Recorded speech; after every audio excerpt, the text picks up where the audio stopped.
Bonjour à tous. Dans cette vidéo, nous allons voir comment fabriquer des bulles d'eau à partir d'alginate. Pour cela, nous allons avoir besoin d'alginate de sodium, de lactate de calcium, des ingrédients que l'on trouve assez facilement dans le commerce. Nous utiliserons également une eau pauvre en calcium, un mixeur et divers récipients.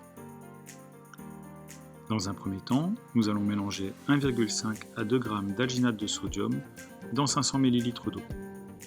Le volume est ici délimité par le trait noir sur le récipient.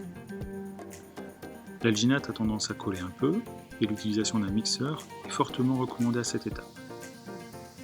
L'alginate est un polysaccharide préparé à partir d'algues brunes, largement utilisé en alimentation. C'est un additif alimentaire dénommé E401. Il est utilisé comme agent texturant pour épaissir ou gélifier des préparations. Il est également très utilisé dans la cuisine moléculaire. Au moment de la préparation, il est important de mélanger jusqu'à l'obtention d'une solution homogène. À cette étape, vous pouvez également ajouter du colorant à la solution. Le mélange est assez visqueux et nous devons le laisser poser une quinzaine de minutes avant de pouvoir l'utiliser.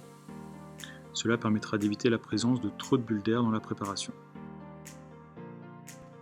Pendant ce temps, nous pouvons préparer l'autre solution qui consiste à mélanger 5 g de lactate de calcium dans 1 litre d'eau. Le lactate de calcium est également un additif alimentaire, appelé E325, utilisé comme conservateur. Ici, le mélange se fait très rapidement, simplement par inversion de la bouteille.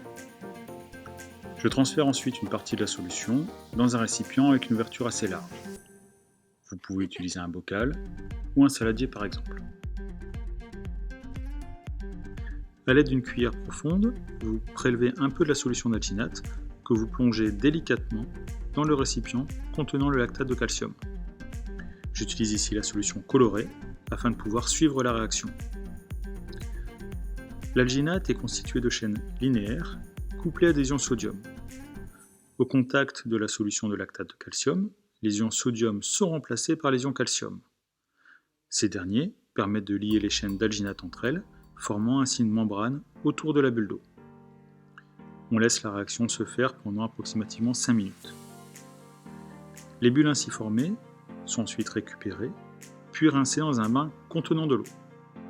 Ce lavage va, entre autres, permettre d'arrêter la réaction. Après 1 à 2 minutes, les bulles peuvent être récupérées. Vous voyez qu'elles sont tout à fait manipulables, on peut la passer d'une main à une autre sans trop de soucis. La méthode utilisée ne permet cependant pas de les saisir à pleine main, les bulles restant relativement fragiles. Vous pouvez ensuite en déguster le contenu en croquant directement dans la bulle. La poche restante, constituée de polysaccharides, peut également être mangée. Évidemment, ces expériences, bien que faciles à réaliser, sont à faire sous la surveillance d'un adulte. Vous trouverez ici les liens internet menant aux descriptifs et conseils liés à l'utilisation des additifs alimentaires E401 et E325 utilisés dans cette vidéo. Bon amusement à tous!